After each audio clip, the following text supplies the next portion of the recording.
9 Best Non-Marvel Post-Credit Scenes.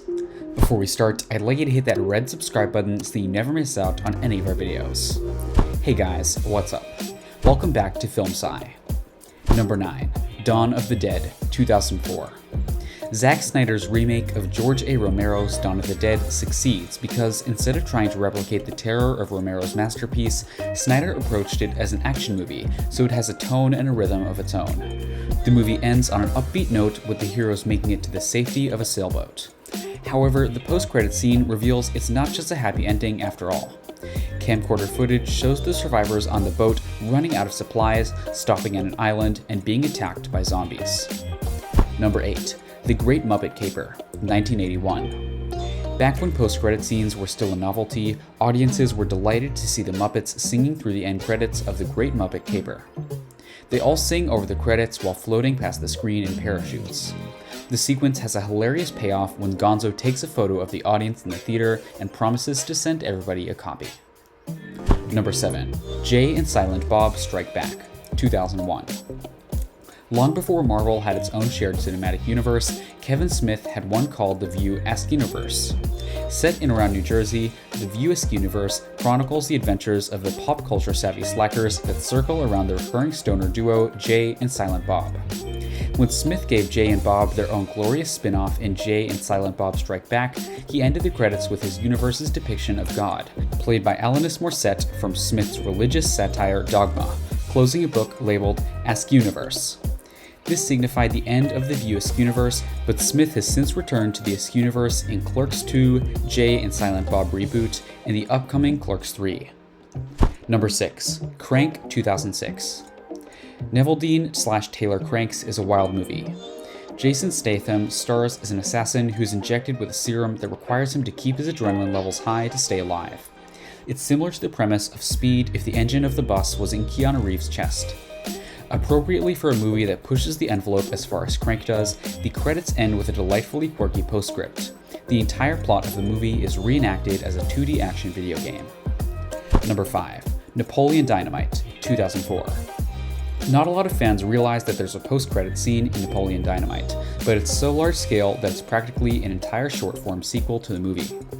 The gag that Napoleon assumes Kip's online girlfriend isn't real is hilariously paid off when LaFonda comes to visit from Detroit. This bit is further paid off after the credits when Kip marries LaFonda in a lavish outdoor ceremony.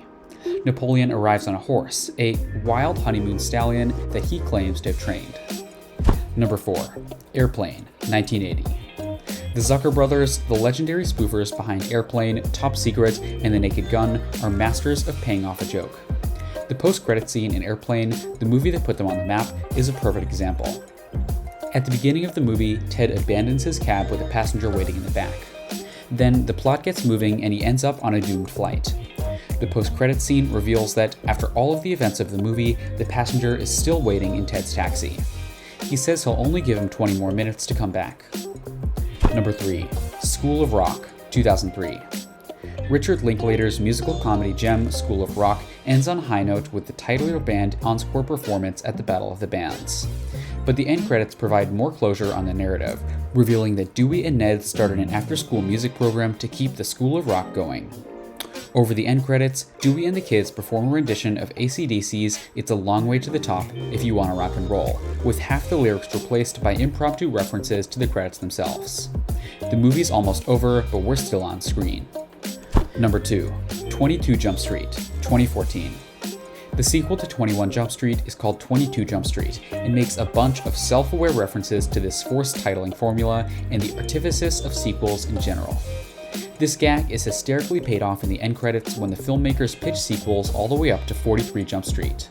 There's a montage of posters and trailers for a litany of potential sequels in which Jonah Hill and Channing Tatum would endlessly infiltrate schools. After the first movie took place in a high school and the second one took place in a college, these sequel pitches changed the setting to increasingly obscure educational institutions, from medical school to flight school to culinary school to mariachi school. Number 1. Ferris Bueller's Day Off, 1986. The most memorable post-credit scene, arguably more memorable than any of Marvel's post-credit scenes, is in John Hughes' classic teen comedy Ferris Bueller's Day Off. Throughout the movie, Ferris talks directly to the audience, offering nuggets of wisdom like, life moves pretty fast. After the end credits, Ferris comes out in a bathrobe and tells whoever is still watching the movie, "You're still here? It's over. Go home." It's a wonderfully meta jab at the pointlessness of post-credit scenes. This brings us to the end of our video. I hope you enjoyed it. Hit like if you did, and don't forget to subscribe to our channel so you never miss any of our videos in the future. Also, watch the 2 videos that are on your screen because I'm sure you'll love them. With that, I'll see you in the next video.